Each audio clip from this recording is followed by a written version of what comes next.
Thank you so much for joining us this weekend here at Milestone. I want to welcome those of you at our McKinney campus, those of you at our Hazlitt campus, those of you watching online, maybe those of you at a video venue or watching later. Would you join me in welcoming them?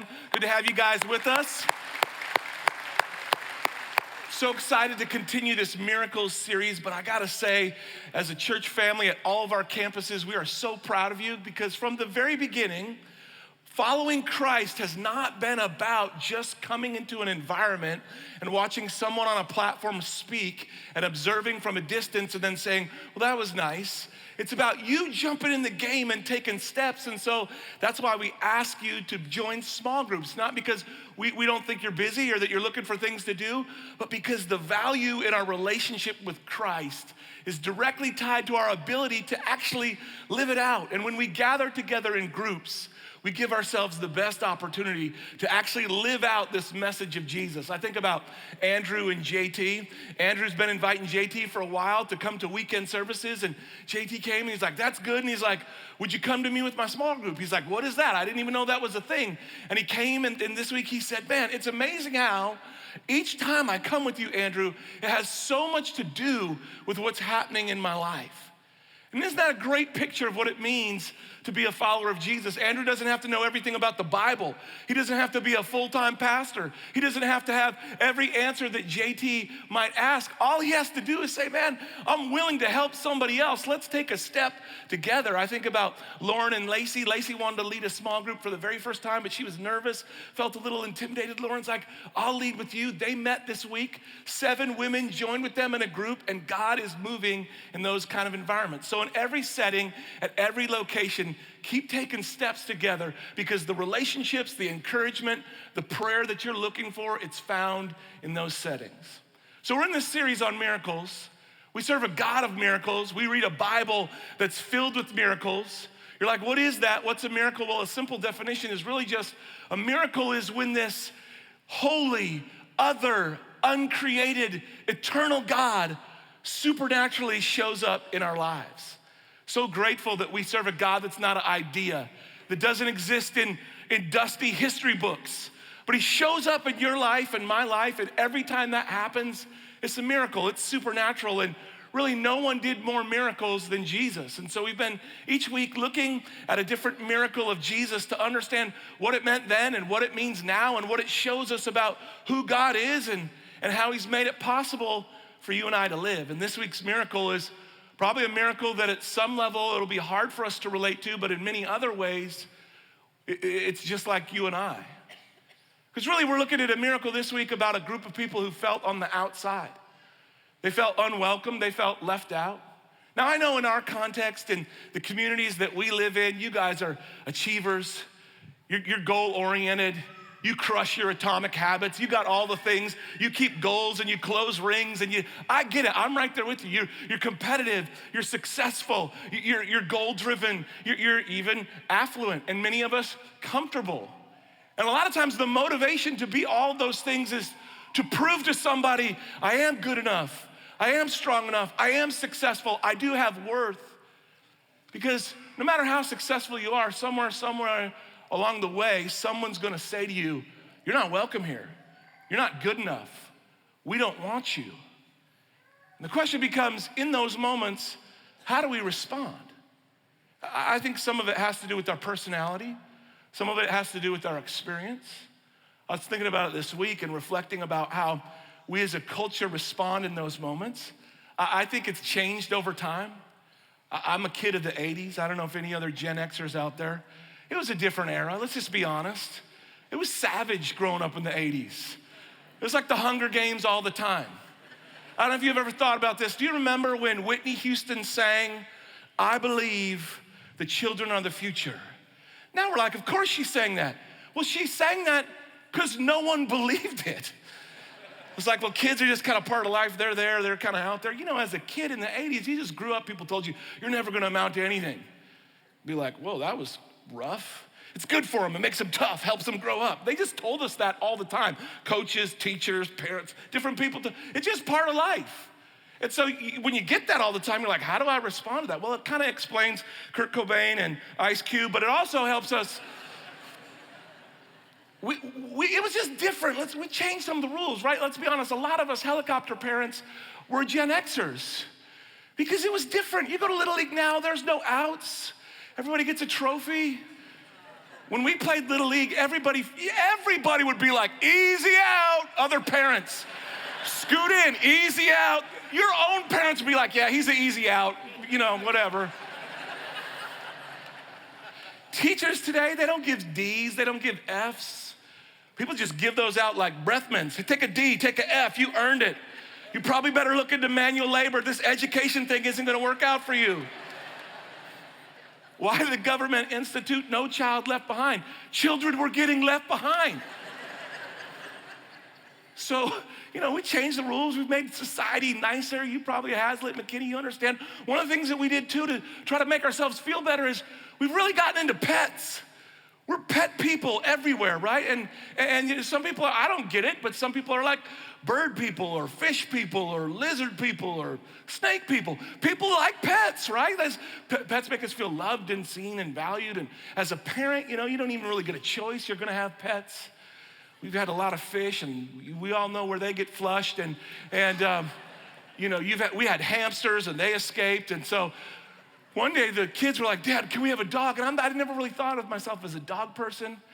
Dogs were different as a kid in the 80s too. Let's be honest, like the dog was kind of there, but he wasn't in family pictures.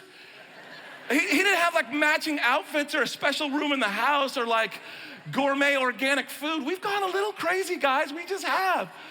But I didn't have a choice. My kids were praying, they're like, Dad, can we have a dog? And so I was not a dog person, but I was like, okay, I'm trying to be a good dad, so let's pray about it. And the Lord said, you should have a dog. So we brought home little Coco, and I haven't really talked about Coco ever publicly since the last August because, I didn't really like him. He barked and he was loud. He just was what he was. He's like the glorified stuffed animal. And so they got him, we promise we'll take care of him all the time. And that lasts for about 3 days. And then, so me and him spent some time together. And so I got closer to him, and he had this issue. He's a little guy, he's a little insecure. And so he had to go through Freedom Weekend like every day. And I'd say, you're strong, buddy, you're strong. And he'd be like, I'd be like, you are strong. And then next door, a German Shepherd moved in who was hyperactive, and he jumped over the fence. Coco got intimidated, had submissive peeing, he wore a diaper. But we loved him. And so I didn't know, like, this little guy is like, oh, dog man's best friend, he loves you. He did. Every time, I'd come home, the kids would be lined up to say, hey, Dad, and he'd be there, like, can I have some love? And I'd be like, man, I'm giving out a lot, but okay, here you go, Cokes. And then he passed, and I was like, oh, man, it jacked me up. My wife was worried about me. She got me, like, special books and things to read to help me. And somewhere it gets in your heart, and it's just like, man, I could remember after he was gone, hearing the little jingle jangle of his collar in the house, even when it wasn't there. This little guy became part of my heart. And I was like, man, so Sarah's like, should we get another dog? I was like, I don't know if I could do that again. You know how this goes. The kids start praying, and so now we got look at our little London gentleman, Winston, with this little snaggletooth. You're like, get a dog, it'll make you feel loved and valued and welcomed. I give a lot of love. I don't know how much I get in return, but we do this because we want to feel loved, we want to feel valued, we want to feel seen, and we do it in different ways. I don't know how you respond, but here's what I know. Somewhere along the way, you've been hurt, you've been felt like I don't belong, like I'm not good enough. And if we were really honest, somewhere along the way, in reaction maybe to that pain, you've told someone else, you don't belong, you're not good enough. If you think about it, that really explains most of our middle school experience, right? Like someone telling us to that, and then us turning around and telling someone else. What does Jesus say to the person on the outside? I think a lot of times, maybe you didn't grow up in church, maybe in Hazlitt or McKinney, this is your first time. We're so glad you're here. And you're like, I don't know anything. And we're so glad, and don't worry about it. You're the exact person we're glad to have with us this weekend. And here's what I wanted to show you about Jesus. Jesus wasn't like, how dare you come to a gathering? How dare you come here? How dare you talk with me? He was the exact opposite. He went to the person that no one thought should be talked to. He went and had dinner with tax collectors and people who were sick and people with infectious diseases and people who were well known for living lives that weren't righteous. He went to them because look what he said in Luke 5:31. Jesus answered them, healthy people don't need a doctor, sick people do. I've come to call not those who think they're righteous, but those who know they're sinners and need to repent. What does Jesus do for people who feel on the outside, who feel not good enough, not welcome, not that they've done enough good things? He goes to them because he loves them. Every week in this series, our team went to Israel to give you a sense of what it really looked like in those moments and those stories. And today's story, in just a moment, Pastor Jeff's gonna share it with us, comes from a road right outside of Jerusalem. We're gonna go watch this video, and then I'll come back and talk to you about what it means for our lives.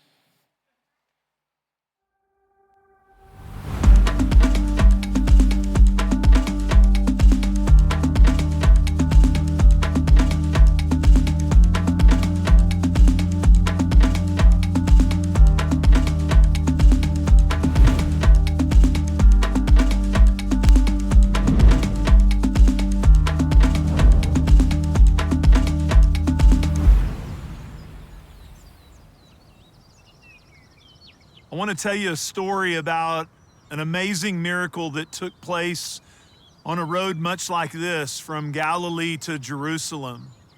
You see, many times most people would travel through three main travel routes, three main roads, two of which were a lot safer and went more to the outside of Samaria, but one went right through the center. You say, why is it important to note that? Well, the Samaritans were, from an ethnic standpoint, from a racial standpoint, from a religious standpoint, they were viewed as outsiders and not as acceptable. But Jesus was always going to these type of people. And as he made that route through Samaria, an amazing miracle happened when he ran into 10 men, not just 10 ordinary men, 10 men who had leprosy. I want us to look at this passage in the book of Luke. Luke 17:11 through 19. Now on his way to Jerusalem, Jesus traveled along the border between Samaria and Galilee, and he was going into a village. 10 men who had leprosy met him. They stood at a distance and called out in a loud voice, Jesus, Master, have pity on us. When he saw them, he said, go show yourself to the priest. And as they went, they were cleansed. One of them, when he saw he was healed, came back praising God in a loud voice. He threw himself at Jesus' feet and thanked him, and he was a Samaritan. Jesus asked, were not all 10 cleansed? Where are the other 9? Has no one returned to give praise to God except this foreigner? And then he said to him, rise and go, your faith has made you well. So what's the significance of this particular miracle? Well, these men had leprosy, and leprosy was not just defined by that specific disease. In this time, it could be any type of skin condition, but it was definitely very contagious. So they were quarantined, they were put in a separate place. They also would have, maybe even what is amazing about the miracle is that it could attack the vocal cords. They could lose their voice. They would lose many times even the use of, or literally have to have their extremities removed. Ultimately, it was resulting in death, wasn't curable. So what's important? Why did they stand at a distance? Well, that was the way they had lived their life. At a distance, an outsider, quarantined, isolated and alone. You know, when you look at sometimes these miracles, you kind of see them in such a distant place, in a faraway place, in a separate place. But when you think about walking along a road and being a person who totally felt on the outside, not only socially, I think many of us can relate to feeling left out or feeling like we don't measure up, but another thing is medically. There's nothing like a medical issue to affect your emotions, to bring emotional pain to us, but In this time period, if you had some type of disease, you were viewed as if you were being punished by the gods. If you were healthy, then you were blessed, and if you were sick, then you were obviously doing something wrong and not accepted by the gods. When Jesus sees them, he recognizes not only by going to the place no one else would go, he goes to the people that everyone else had forgotten. And Jesus says something pretty crazy when he says, go show yourself to the priests. That they would have headed to Jerusalem to go see a group of people that would have been ceremonially totally bound to the rituals and practices of staying clean, and being around a leper would have made them unclean. And so this was just an out-of-the-box thing that Jesus is asking. But it says, as they went, they were healed. I want us to unpack that together. In fact, I began to think about it. Being here in this place, I began to even think about another miracle that they may have known, and definitely people in that time would have known, because it was one of Elisha's most famous miracles, is that there was a king of a neighboring country whose wife was actually from Samaria, and he sent his servant to go ask Elisha because he heard about his healing power. This king had leprosy, and he went to Elisha, and Elisha said, go dip in the Jordan 7 times and you'll be cleansed. He said, that's a crazy idea. But his servant actually talked him into it. And on the 7th time he dipped in the Jordan, he was healed. What are we seeing? We're seeing that Elisha, and then through Jesus, we're seeing God has this compassionate desire to reach to those that are feeling left out and forgotten and on the externals. But we also see that God many times asks us to do something that's totally counterintuitive and totally outside of our natural or rational understanding. So as they went, they were healed. As they took a step on the path that you see, the road that you see, they kept taking a step, one foot in front of the other. As they went, they were healed. Another part of the story, though, that I think we should really unpack, that really I'm drawn to, is this idea that one of them came back and gave praise to God and was grateful. Well, what was it about that one? It says that he was a Samaritan. And so when you feel the most left out and the most on the outside, it generates in you, when God touches your life, it generates in you a gratefulness and a thankfulness. I want us to look at this miracle story, and I want us to look at those thoughts as they went and the one came back and praised God. I want us to think about how that applies to our lives.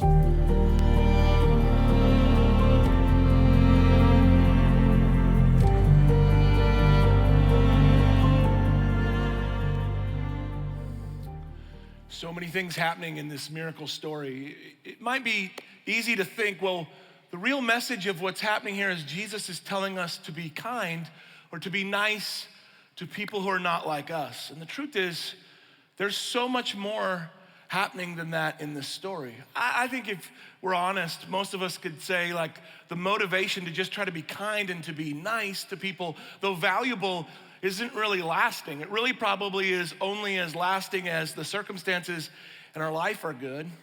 I think really what Jesus is saying is, he's not denying reality. These men had leprosy. They weren't quarantined because it was like, we don't like you or we don't want to be around you. They were quarantined because it was genuinely dangerous. It was highly contagious. It could have put into serious jeopardy the entire village. And so they were on the outside.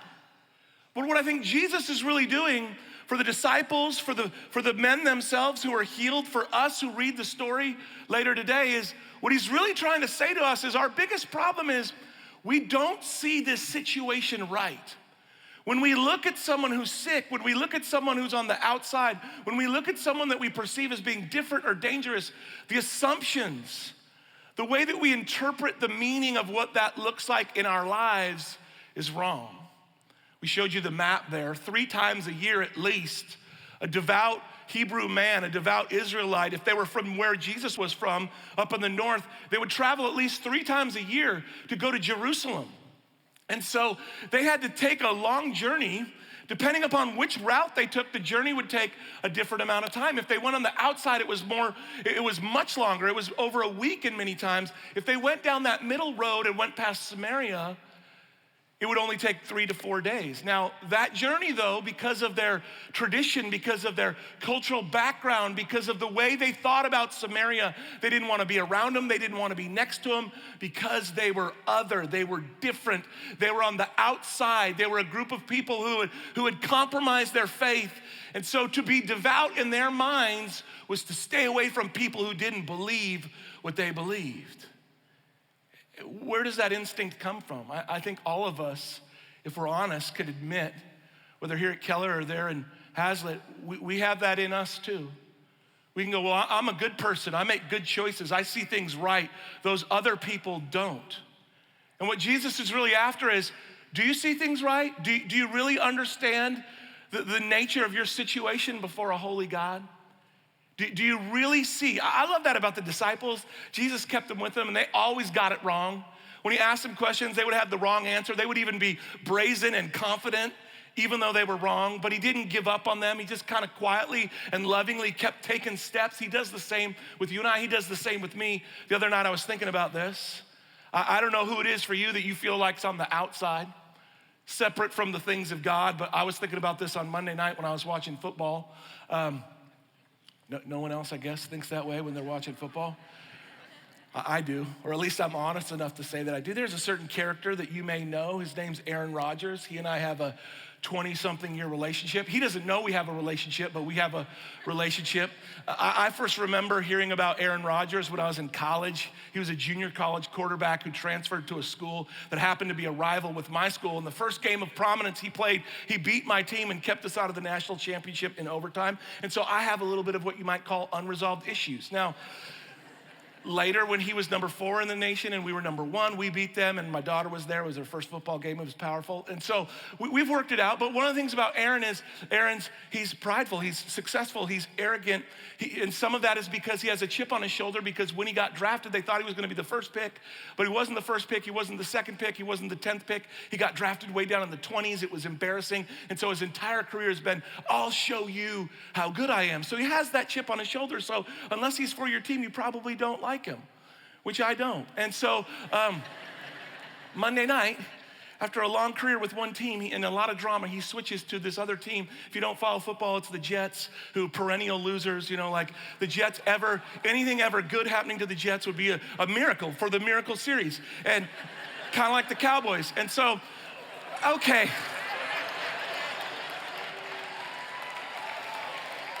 I said that last night, and one of our other pastors goes, Pastor Jed, I like your message except for that cowboy part. I'm keeping receipts. And so I was like, God bless your ministry. Anyways, back to Aaron Rodgers. So he goes to the Jets, and it's a big deal, and 9 months of excitement, and we're gonna make the Super Bowl, and it's all gonna happen.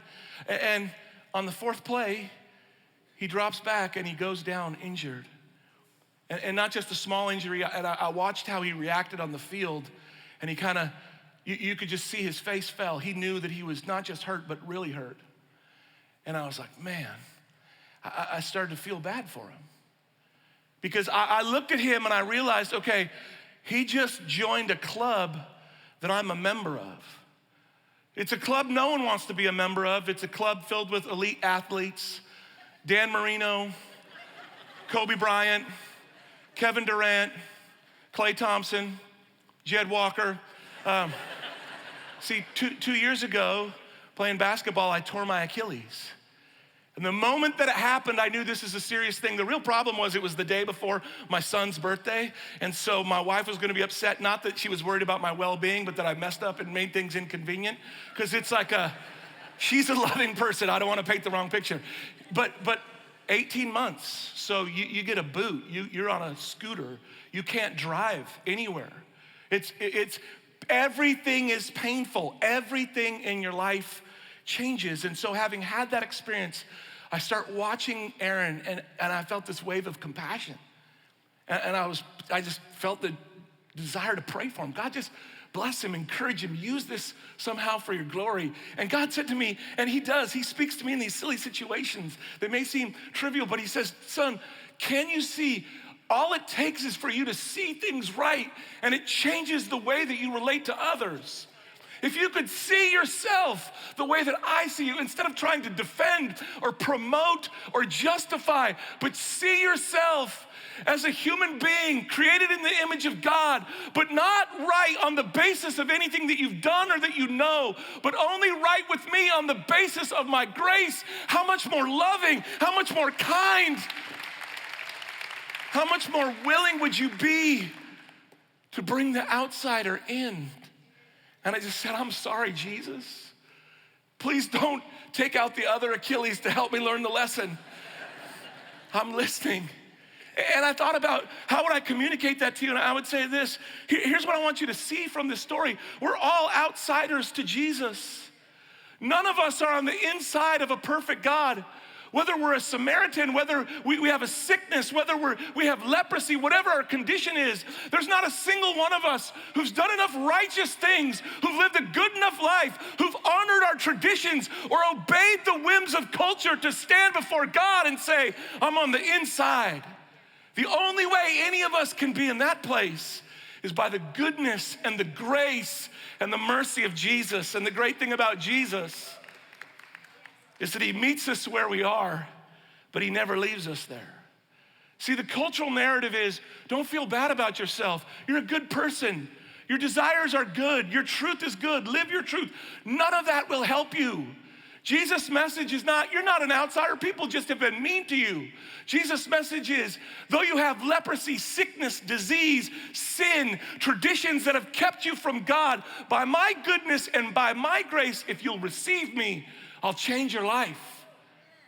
So before I pray for you, what does Jesus do to the person on the outside? Well, the first thing is, Jesus gives us a new and secure identity. Oh, friends, it's so much better than people have been mean to you, so I'll be nice to you. It's so much better than, oh, you had a rough upbringing or you had difficult circumstances, not to minimize anyone's pain or circumstances. You know, I think so many of us, we relate to God in kind of we talked about this several weeks ago, that in case of emergency, break the glass and then reach out to him as if God's primary role was to get us out of our difficulty and jam. The goodness of God is so much greater than just helping you out of the ditch when you find yourself there. What he wants to do is show you who you really are and give you the power to live the life he's created you to live. I don't know if you've realized this or not, but every single one of us, whether we're intentional or focused on this or not, we all have an identity, a way we see ourselves, a way that we relate to the world. Maybe your identity is in your title or your position. Maybe you've climbed to a certain level of success. See, it's usually not a bad thing. Usually it's a good thing that ultimately we put our trust in, that doesn't have the power to tell us and to show us who we are. Because no matter how successful you are, eventually that success will fade, that success will end. Your body will break down. We're all getting older. And if you trust in yourself, eventually you come to a moment where you realize, I am not enough. And it's painful. Now, this goes completely against all of the leading and all of the whims of culture. I was thinking about it this week, whether you can't escape this. Your social media feed, your podcast, your trainer at the gym if you have one of those, your coach if you have one of those, the ads that you look at, the books that you read, the television or movies that you watch, or whatever you stream, whatever YouTube you watch, they all have a similar message. And the message is, believe in yourself. The message is, don't listen to anyone else. Be true to you. And it sounds so noble. Live your truth. Live your life. And the problem is, it's terrible advice that they're ultimately not accountable for, because it's what our hearts want to hear, but it has no power to truly change us. And the message of Jesus is so much greater than that. You know, I've read this story since I was a little kid, but in reading it this time, I saw something that I never saw before. Think about this. These lepers, these 10 men, We don't know how long they had leprosy. We don't know how old they were. But here's what we know. We know that what they had was a guaranteed death sentence. Your body parts literally start falling off. And so they quarantine them as a death sentence. You're gonna wait here until you die. And so when they come and say, Jesus, will you help them? Their first thought is, I don't wanna die. Can you keep me from death? Can you change this sentence that has been pronounced over my life? And because he's so good and because he's so loving, Jesus starts there, but he doesn't end there. I never thought about this. See, if you have a death sentence, you know what you don't think about? You don't think about a spouse, having a family, having kids. Life just becomes survival. You don't think about using your gifts to build a business. I think many of us, we have dreams and we're wondering what happened to those dreams.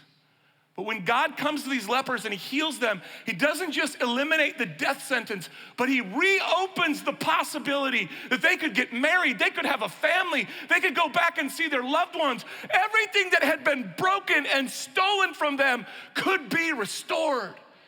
And McKinney, if you haven't realized it, the reason I'm belaboring this point is because it's the same Jesus with the same power who makes the same things possible to you and I. When Jesus comes into our life, he doesn't just remove the death sentence of sin, he makes it possible for you and I to live a life beyond our greatest dreams.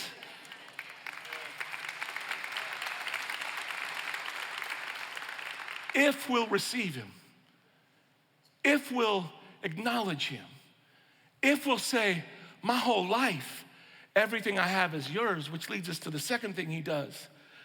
The second thing he does is he calls us to uncomfortable action. He always calls us to uncomfortable action. Do you see it there in the text? Look at what it says. When he saw them, he said, go show yourselves to the priest. That was an impossible command. You have leprosy. You're quarantined from a village in Samaria. They are not letting you anywhere near the temple where the priest was. And you better believe every one of those lepers knew that. It was basically equivalent to be like Jesus saying, go lift 1,000,000 pounds. And then being like, okay, Jesus, and they go to do it. It was impossible. There was no way for them to do it. But if they trusted him, if they listened to his voice above their pain, their circumstances, even their reality, what does the Bible say? As they went, they were cleansed. As they went, they were healed. Jesus hasn't changed how he relates to you and I. I know it makes us uncomfortable.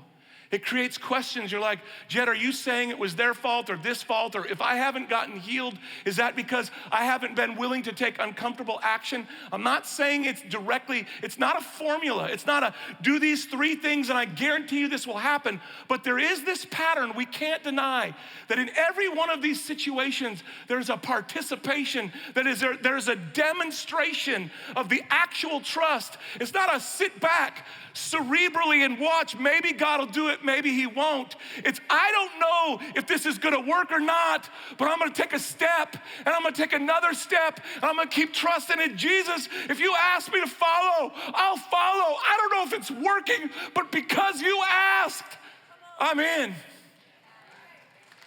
Here's what I know. You say, Jed, is that why? Or I don't know that. But I do know this, people who are willing to follow Jesus that way, they live different. He does this in my life all the time. He did it yesterday. Jed, will you take the step? I don't know, it's not gonna, will you take the step? What if it doesn't work? It's not gonna work, that doesn't make sense. Will you take the step? You say, hey, I don't know, Jesus never asked me that kind of stuff. Well, I would just ask you a simple question.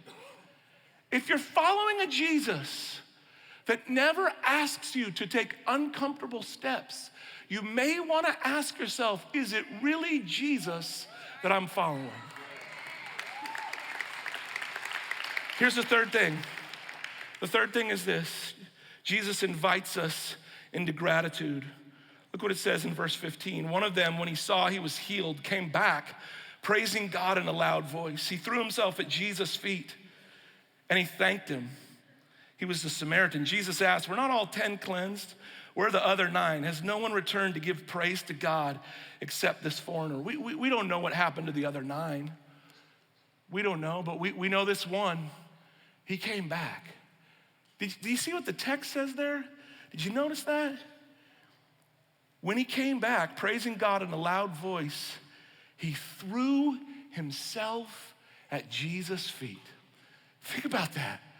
A man who lived the entirety of his adult life in quarantine, separated. All he could do was shout to Jesus from a distance. But after Jesus healed him, he wasn't, I'm keeping Jesus at a distance and shouting at him when I need him. He's like, I'm throwing myself at his feet because I want to be close to him. I don't know if Jesus has done something like that for you. The reason why I said he invites us into gratitude is no one can make someone else grateful for you. No one can force you to be grateful. And if you're a parent, you know this. We're in that same time of year. My youngest son, he's about to turn 13. And you know, as his dad, you want the best for him, so I'm constantly trying to train him. I feel myself all the time going, be grateful, be grateful. Doesn't work. I can't be grateful for him. He's turning 13. He's got size 12 feet, which is a problem because I have size 12 feet and I like shoes. And he's like, oh, Dad, all them shoes of yours? Oh, yeah. I'm like, son, be grateful for what you have right now. Those are not your shoes. The Lord has blessed me with those shoes, but not you. And you be grateful for what you got. This is a real issue, people. It's a real thing. But in my heart for him, I believe it's the same heart that God has for us. Why does Jesus invite us into gratitude? For us. Jesus doesn't need our gratitude. We need it. When I think about the healthiest spiritual moments of my life, when I think about when I've been closest to God, it's never been about look at me or what I've done or certainly not what I deserve. When I see myself as I really am before God, everything becomes a reason to be grateful. And it moves stress and anxiety and worry and competition and comparison. It drives those things out of my life, and all that's left is this genuine love for Jesus that says, I can't believe that you would be so close to me. And he doesn't need that, I do. I want to pray for you, and whether you're here at Keller or Hazard or McKinney, I don't know what your situation is. I don't know what your need is.